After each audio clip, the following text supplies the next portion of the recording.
guys, now comes to this next topic, the combination of capacitors. Okay, as we discussed in the combination of resistance, the resistance are in series, resistance are in parallel, the exactly same situation. If we have also we consider this two situation here, the combination of resistance. First one series combination, second one is a parallel combination. This type of combination is used to get the required capacitance in the given circuit. Okay, now as we discuss in a series and parallel combination, if you consider the series combination, then in this case Q is same, and if you consider the parallel combination, then here V is same, exactly same as the resistance. In the case of resistance we consider I is same, here in case of capacitor we consider Q is same. If you consider parallel combination, then what is this case? V is same. Let's we derive this relation of this one.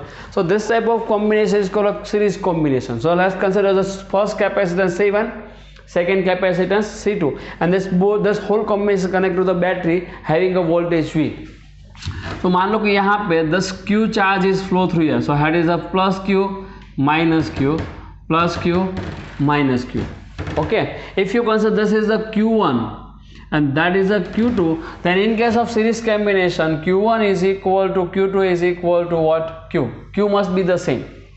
But along the capacitor first, consider this potential difference is supposed to be V1, and along the capacitor potential difference is supposed to be V2. So what is this net potential difference in this situation? The total is a V.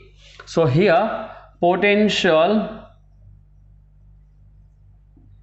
difference, if you were to write, then V is equal to V1 plus V2.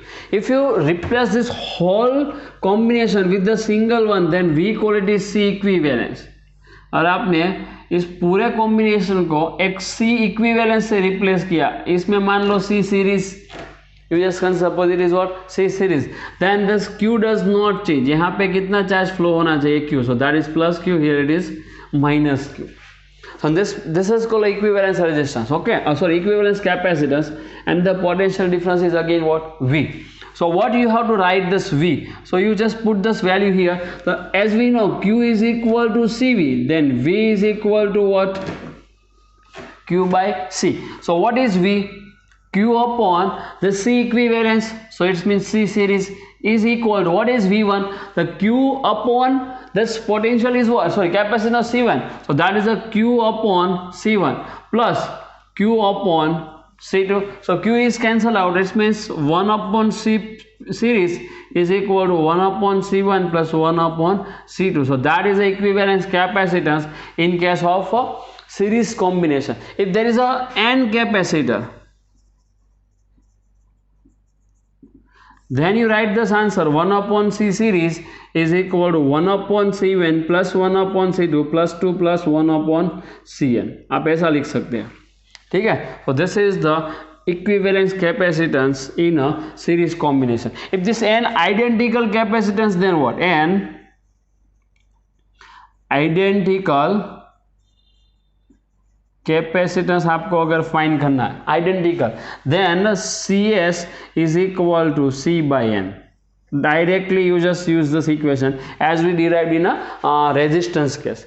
This in case of resistance, this equation is written for a parallel resistance, but here you write this equation for the series resistance. यहाँ पे ऐसा होगा 1 upon C plus 1 upon C plus 2 plus 1 upon C, so n upon C. तो आप अगर इसको reciprocate करोगे तो क्या आंसर होगा? CS is equal to C by N. So that is a equivalence capacitance when the n identical capacitor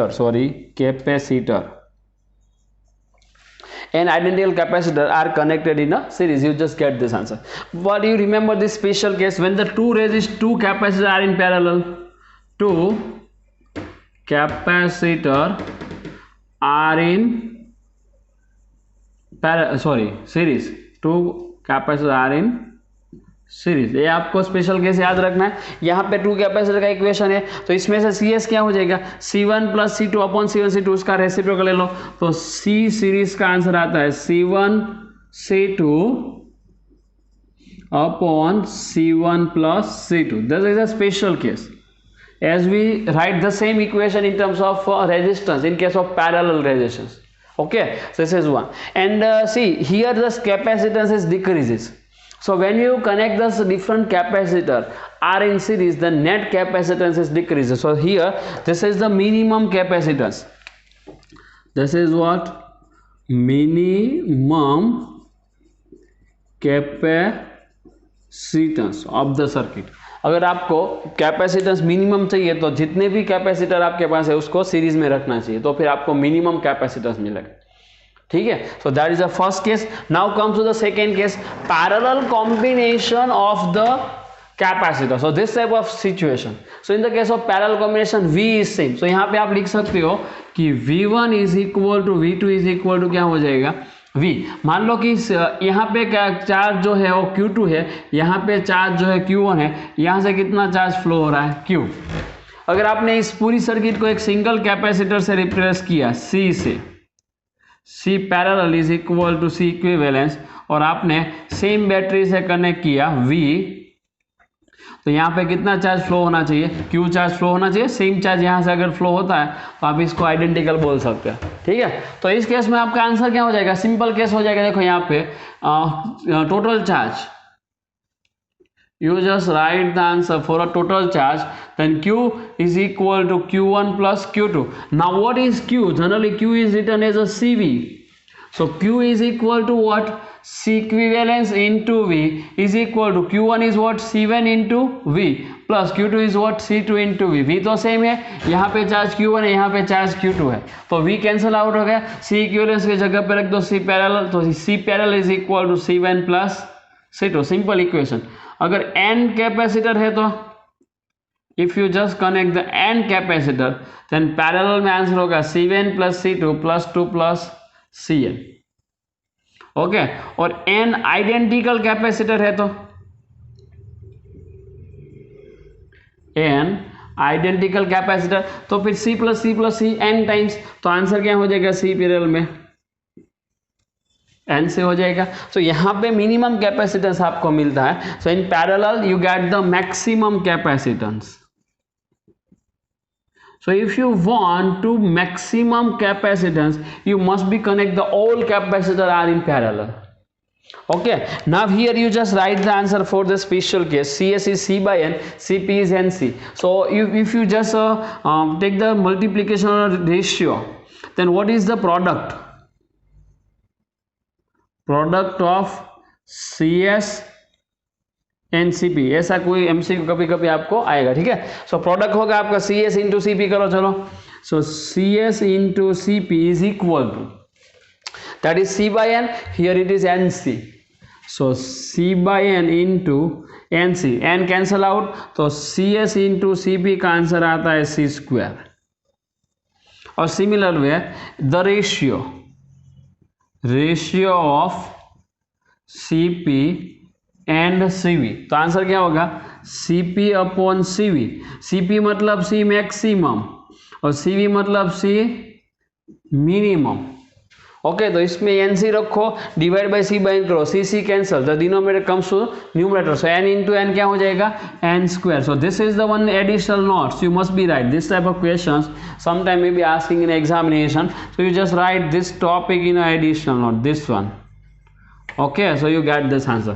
So when you just see, when this type of questions is just asking in examination, or this type of questions is given to you, then you use this equation, you get this answer directly. Okay. So पूरा topics आप अपनी books में notes कर लो.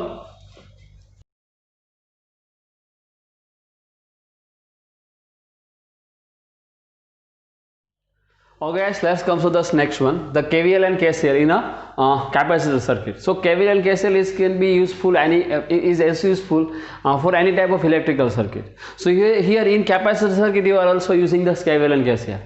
Okay, if you think about the first law KCL, if you think about the first law in a capacitor circuit, let's consider, suppose you consider this type of capacitor circuit is given to you.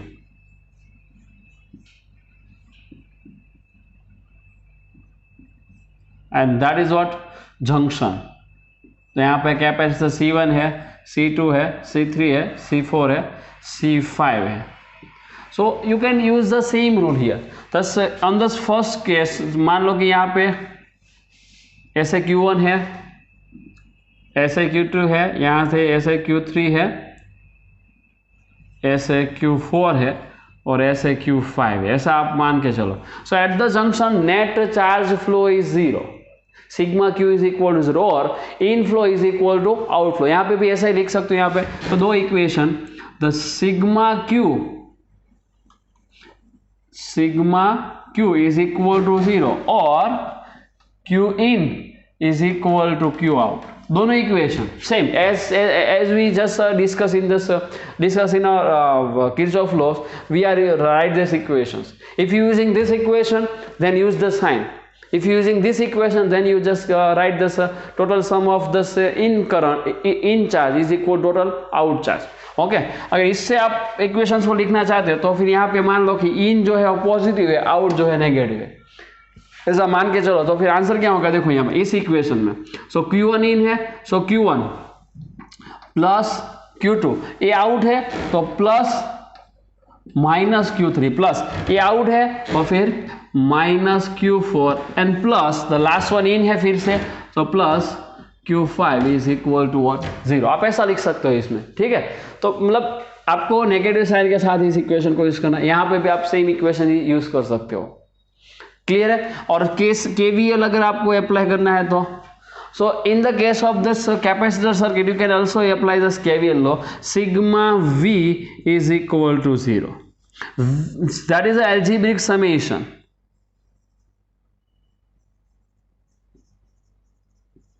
Algebraic summation of PD potential in a circuit is always 0 in a closed circuit. In a closed circuit sigma V is equal to 0. लेकिन यहाँ पे V का equation क्या होगा, potential for capacitor. अगर capacitor का आपको potential लिखना है तो आपको लिखना है V is equal to Q/C. जैसे हम रेजिस्टेंस का पोटेंशियल लिखते थे, जैसे आप रेजिस्टेंस का पोटेंशियल लिखते थे IR, वैसे कैपेसिटर का पोटेंशियल लिखना है Q/C. जहाँ पे भी कैपेसिटेंस आता है सर्किट में, अगर ऐसा है देखो यहाँ पे A पॉइंट से यहाँ पे कैपेसिटर है, यहाँ पे B पॉइंट से, मतलब इस पे चार्ज मान लो कि Q है, इसका कैपेसिटेंस C है, तो आपको लिखना है कि VAB is equal to Q/C. जहाँ से करंट एंटर होता है, मतलब चार्ज जहाँ पे एंटर होता है, फिर से बोल रहा हूँ, यहाँ से अगर आपने चार्ज एंटर किया तो ये पॉजिटिव रहा और यहाँ से चार्ज ने लीव किया Q तो यहाँ पे नेगेटिव रहा. ठीक है. You just give the sign in this way. जहाँ पे चार्ज एंटर होता है वहाँ पे आप पॉजिटिव ले लो, जहाँ पे चार्ज लीव होता है वहाँ पे आप नेगेटिव ले लो. क्योंकि ऐसा ही आप कैपेसिटर की सर्किट अब बना रहे हो कभी भी तो आप ऐसा ही कुछ लिखते हो. देखो यहाँ पे कैपेसिटर है, यहाँ पे बैटरी है, ये V वोल्ट की बैटरी है तो ये प्लस Q, ये माइनस Q. यहाँ पे आपको प्लस Q ऐसे यहाँ पे माइनस Q. ठीक है. तो आप इसमें भी यही साइन यूज कर सकते हो, यहाँ पे भी यही इक्वेशन यूज कर सकते हो. Charge is always flow from higher potential to low potential. Charge is always flow from higher potential to low, मतलब आप इस डायरेक्शन में चार्ज फ्लो करें, मतलब यहाँ पे हाई पोटेंशियल होगा तो वहाँ पे प्लस साइन देनी है, यहाँ से लीव कर वहाँ पे लो पोटेंशियल वहाँ पे नेगेटिव साइन देनी है. When you move from A to B use this sign plus to minus. अगर माइनस है तो फिर आपको यहाँ पे जब सर्किट में आप इक्वेशन अप्लाई कर रहे हो तो यहाँ पे लिखना है माइनस Q/C. और B से A आप मूव कर रहे हो सपोज, तो माइनस टू प्लस तो आपको लिखना है plus Q/C. Exactly same as the resistance. Okay, so in the case of capacitor circuit you are also use the same both the rule KCL and KVL, Kirchhoff junction rule and Kirchhoff loop rule. Kirchhoff junction rule and Kirchhoff loop rule. At the junction net charge, यहाँ पे भी algebraic summation, अगर इसका use करे तो फिर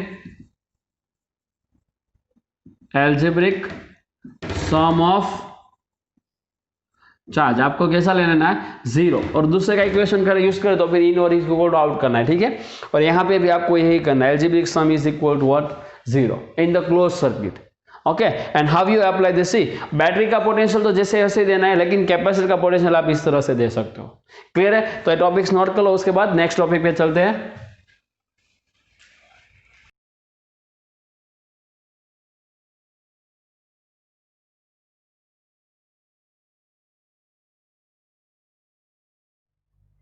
Okay guys, let's come to this next one, charge sharing between two conductors. Okay, and you just write this theory in additional note, and whatever we derive this relation here, you must be remember this relation. Okay, So let's consider, suppose this conductor 1 having a capacity C1 and the conductor 2 having a capacity C2. Initial charge on the conductor 1 is supposed to be considered Q1 and the initial charge on the conductor 2 is supposed to be Q2. So what is the total charge on the conductor? So total charge, आप मान लो कि Q है तो फिर Q का answer क्या होगा? Q1 plus Q2. This is the equation number 1. Before closing this switch, यहाँ पे मान लो कि यह switch S है. So before closing the switch, situation is this one. Okay. Now if you connect this switch, अगर आपने इस switch को connect किया यहाँ पे, if you just connect this switch, then the charges flow from maybe 1 to 2 or 2 to 1, wherever the potential is higher. Wherever the potential is there, some charges flow from one body to another body. So you just consider, suppose यहाँ पे जो final charge हो गया वो हो गया Q1 dash and this Q2 becomes finally Q2 dash after closing the switch. Okay, so after closing the switch, अगर आपने स्विच को क्लोज किया उसके बाद क्या होगा? The potential of the first body is equal to potential of the second body, ऐसा हो जाएगा. और Q1 becomes Q1 dash and Q2 becomes Q2 dash due to the charge flowing, and thus V1 is equal to what? V2. Why? Both are connected to each other, so both conductors having the same potential. If you connect this both, then this both the conductor having a same potential. तो यहाँ पे दोनों का potential हो गया same. तो यहाँ पे आप ऐसा लिख सकते हो, इसका चार्ज कितना है? Q1 डैश, इसकी कैपेसिटी कितनी है? C1 इज इक्वल टू, इसका चार्ज कितना हो गया? Q2 डैश, इसकी कैपेसिटी कितनी है? C2. तो ये आप ऐसा इक्वेशन लिख सकते हो, Q1 dash upon C1 is equal to Q2 dash upon C2. Okay, तो आपको फाइंड करना है कि फाइनली चार्ज कितना होता है, charge sharing between the two conductor. So आपको यहाँ पे फाइंड करना है कि Q1 डैश और Q2 डैश का इक्वेशन क्या है. Okay, you have to find this one. So from this equation, can you write this equation like this? Q1 dash upon Q2 dash is equal to C1 upon C2. Equation number 2. Now see, if you use the conservation of charge, then initial charge is Q1 and Q2. Final charge is Q1 dash and Q2 dash. तो आप यहाँ पे ऐसा भी equation Q का लिख सकते हैं कि total charge Q is equal to Q1 dash plus Q2 dash. Okay, जो भी चार्ज फ्लो हुआ होगा, इनिशियल जितना चार्ज है उतना ही चार्ज है, if there is no loss. And charge is always conserved in isolated system. But if there is isolated system, then total charge is conserved. Okay, it is also equation number 1. This both are same. तो यहाँ पे आप कुछ ऐसा लेके आओ, तो आप यहाँ पे ऐसा सॉल्व करो. चलो, तो यहाँ पे आप ऐसा लिख सकते हो, so Q1 dash plus Q2 dash upon Q2 dash is equal to C1 plus C2 upon C2. Okay, so now Q1 dash plus Q2 dash you replace by capital Q. So what is your answer finally? So finally you get this answer. Here you replace this Q. So Q upon Q2 dash is equal to C1 plus C2 upon C2. So here you find the Q2 dash from this equation. So Q2 dash is equal to, that's one, QC2 upon C1 plus C2. So that is the final charge on the second conductor after closing the switch. Okay, similar way you just put this value into this equation. So from equation 1, okay, आप इसका simplify कर देना. मैं इसमें symmetry से पहले answer लिख देता हूं. अगर आपने ये वैल्यू यहाँ पे रखी और इसका सिंप्लीफिकेशन किया तो आपका आंसर आएगा QC1 upon C1 plus C2. See, this is the final charge on a conductor after just closing the switch. So if you just connect the two conductor by this way, then the charge is shared between these two conductor in such a way, so final charge becomes this one. Okay, so what is this actually? This one is a final charge on both conductor after closing the switch. ठीक है, तो ये equation हम capacitor में भी use करने वाले हैं. तो आप पूरा मतलब पूरी थ्योरी आपको याद रहे कि ना रहे, आपको इक्वेशंस याद होने चाहिए, because we use this equation directly when the two capacitors connected with each other. ठीक है, तो इक्वेशन अब यूज करने वाले. पहले ये पूरी थ्योरी आपकी बुक्स में नोट्स कर लो, उसके बाद जो भी नेक्स्ट हम डिस्कस करेंगे उसमें डायरेक्टली इक्वेशन थ्योरी यूज करेंगे. ठीक है, चलो नोट्स करो इसको पहले.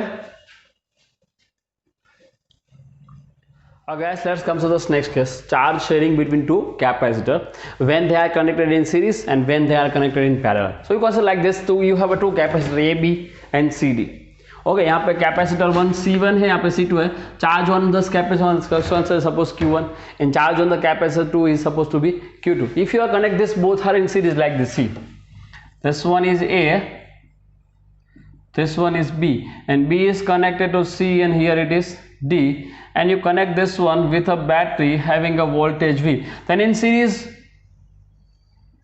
always charge is same, so this Q is equal to what? C equivalence into V. यहाँ पे कुछ problem ही नहीं है, you just use this equation directly.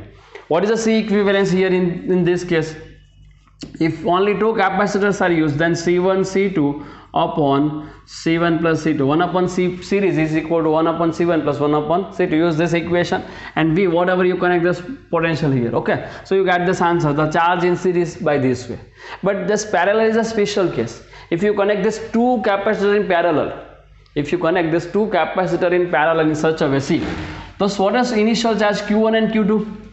What is the initial charge Q1 and Q2? What is total charge on this one? So if you just consider this total charge is Q1 plus Q2. Okay, but यहाँ पे आपने कैसी polarity join की वो भी यहाँ पे consider करना होगा. तो पोलरिटी का केस बाद में यहाँ पे देखते हैं, पहले यही कहते हैं. So Q is equal to what? There is a two possibility, Q1 plus और minus Q2. Why? We discuss it, don't worry about this, but this Q is this one. Then you connect this both this capacitor in parallel in such a way. Okay, so they are in parallel. This is C1, here it is a C2. तो यहाँ पे मान लो कि Q1 charge हो गया capital Q1 में, यहाँ से मान लो कि कैपिटल Q2 में से फाइनली Q2 चार्ज हो गया. तो कुछ शेयरिंग हुआ चार्ज का. The charge is share between this two capacitor. Finally initial charge suppose Q1 था, उसमें से कैपिटल Q में स्मॉल Q1 हो गया और कैपिटल Q2 में से स्मॉल Q2 हो गया. तो फिर Q1 का आंसर इसमें क्या आता है? then Q1 is equal to QC1 upon C1 plus C2 and Q2 is equal to QC2 upon C1 plus C2, as we know. Now why I am using this plus or minus sign? So here these two cases are possible. Let's we discuss one by one. If two capacitors are connected in such a way, so this both the plate having the same polarity are connected to each other, and two capacitors are connected in such a way, so the opposite polarities are connect to each other. So first case लेते हैं, case 1, when same polarity plates are connected to each other. Same polarity plates are connected. अगर ऐसा कोई case है तो क्या होगा? देखो, here you consider suppose of the same polarity means what? You have just two capacitors A, B. You consider that's A and B. Capacitance is what? C1. You just can suppose A terminal is positive, B terminal is supposed to be negative. We don't know. So you consider like this. And what is the charge on this right now? Q1. You consider the C and D. The C is supposed to be positive and D is supposed to be negative. Capacity Q2 and charge capital Q2. Now we connect this both in same polarity are together, so that's the same polarity.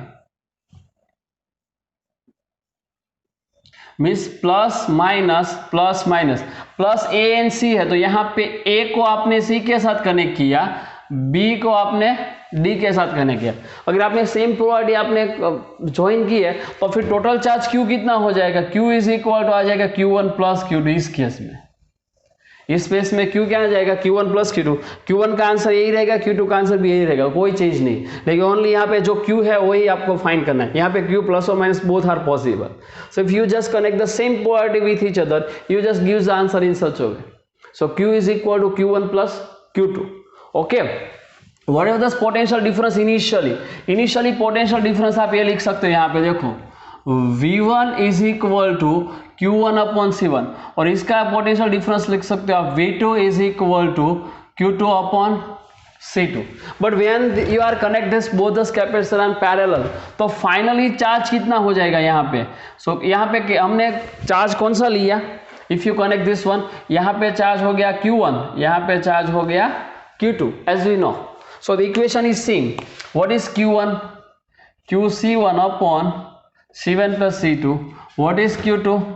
QC2 upon C1 plus C2. No change. ये equation सही रहेगा, आपको Q की value find करना है इसमें, ठीक है। बट पोटेंशियल डिफरेंस पहले जो V1 और V2 था, इसमें कुछ पैरेलल में पोटेंशियल डिफरेंस सेम रहता है। So what is this final potential? Final potential difference, आप डायरेक्ट पीडी लिखो, फाइनल पीडी इसमें क्या हो जाएगा, आपने सपोज V फाइनल बोला तो इसमें काफी सारे इक्वेशन लिख सकते हो।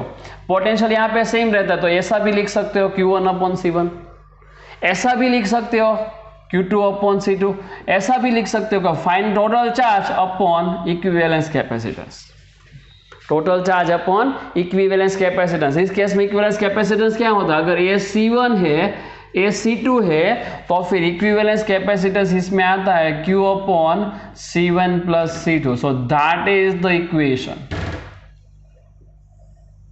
This is the final potential of the system.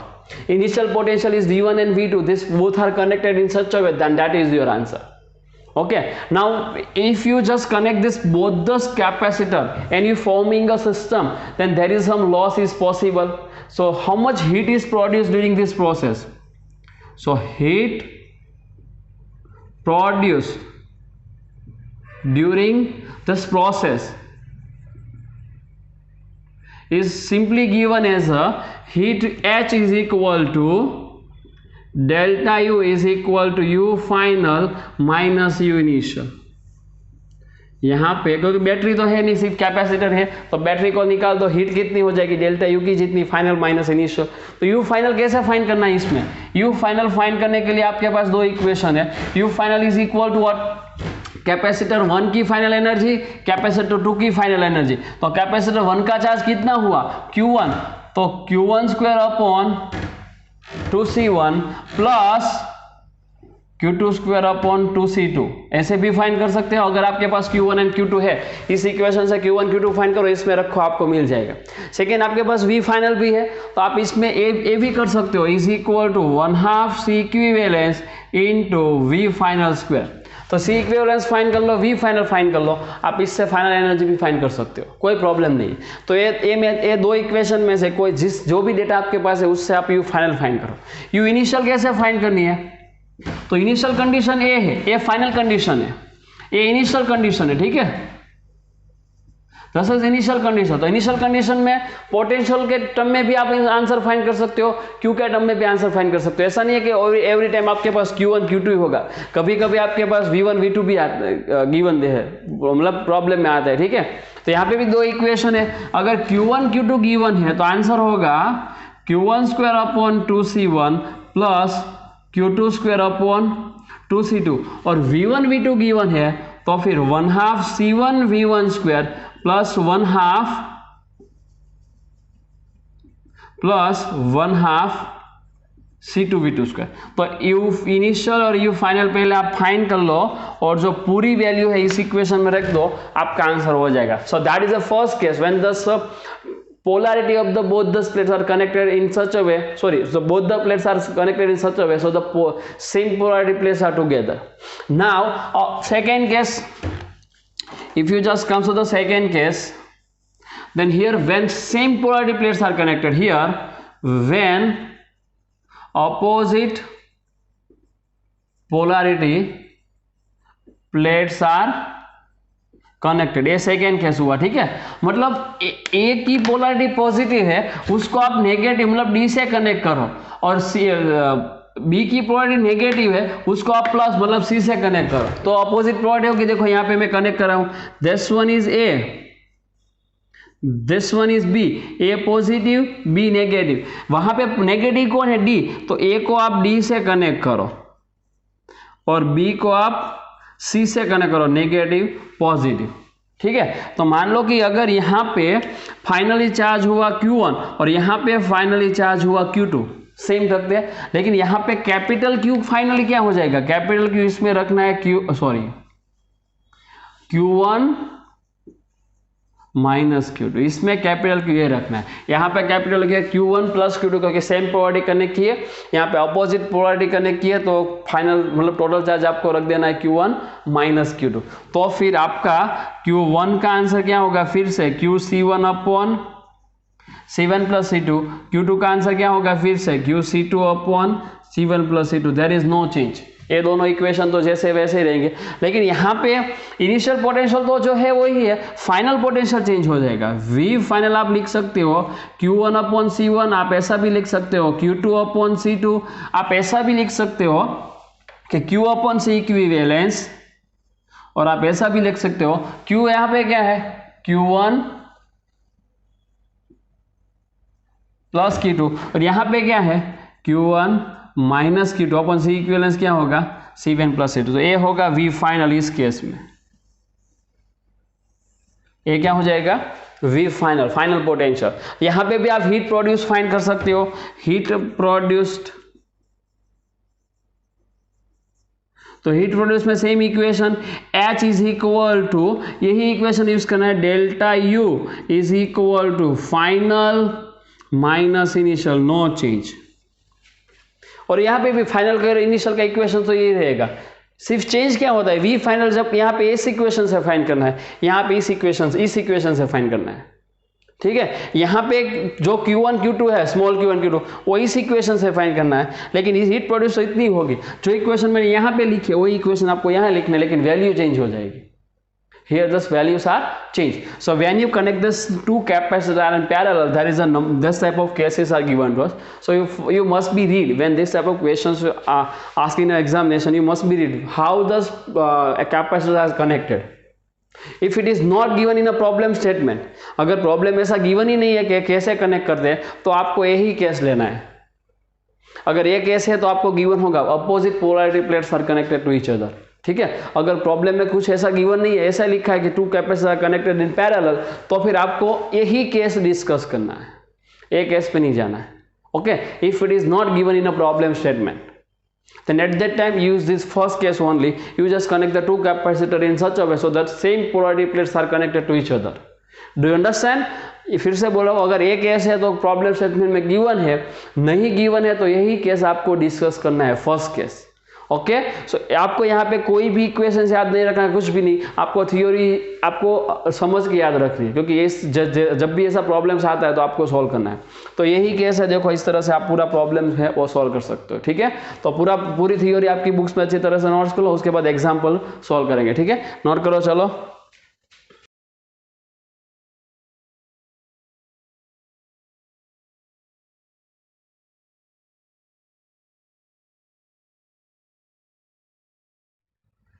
Guys, let me solve some example based on a combination of capacitor.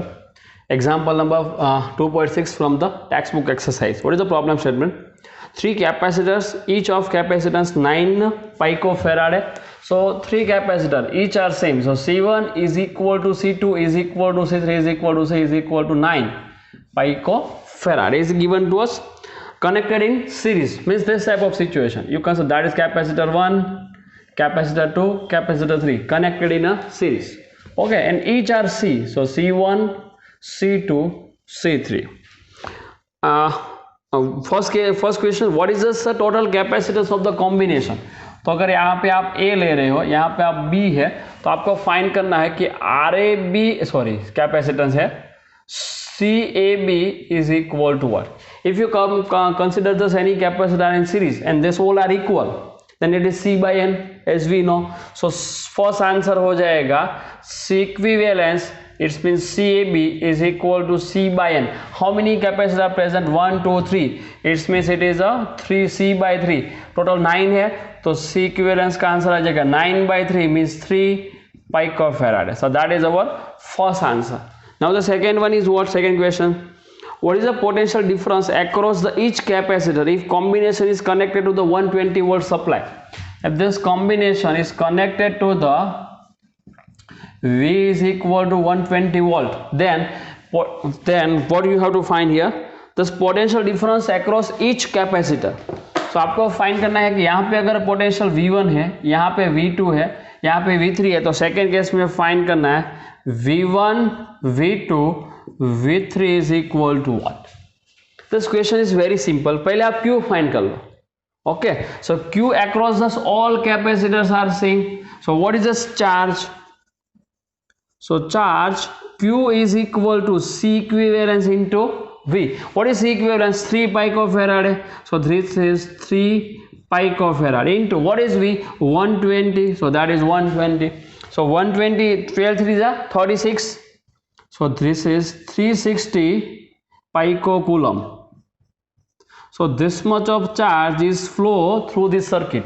Then potential difference अगर आपको देना है तो कैसे होगा? देखो, see potential difference across C1, आप उसको V1 लिया तो V1 is equal to Q upon C1. Very simple. So Q is known, C1 is known. Put the value, you get the answer.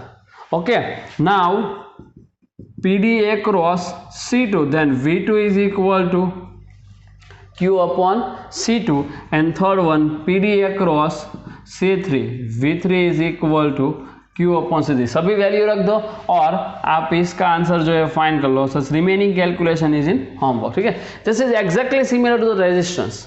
यहाँ पे सिर्फ इक्वेशंस कैपेसिटेंस के use करने, बाकी सब सेम है. ठीक है, तो पूरी थ्योरी, पूरा एग्जांपल आपकी बुक्स में नोट्स कर लो.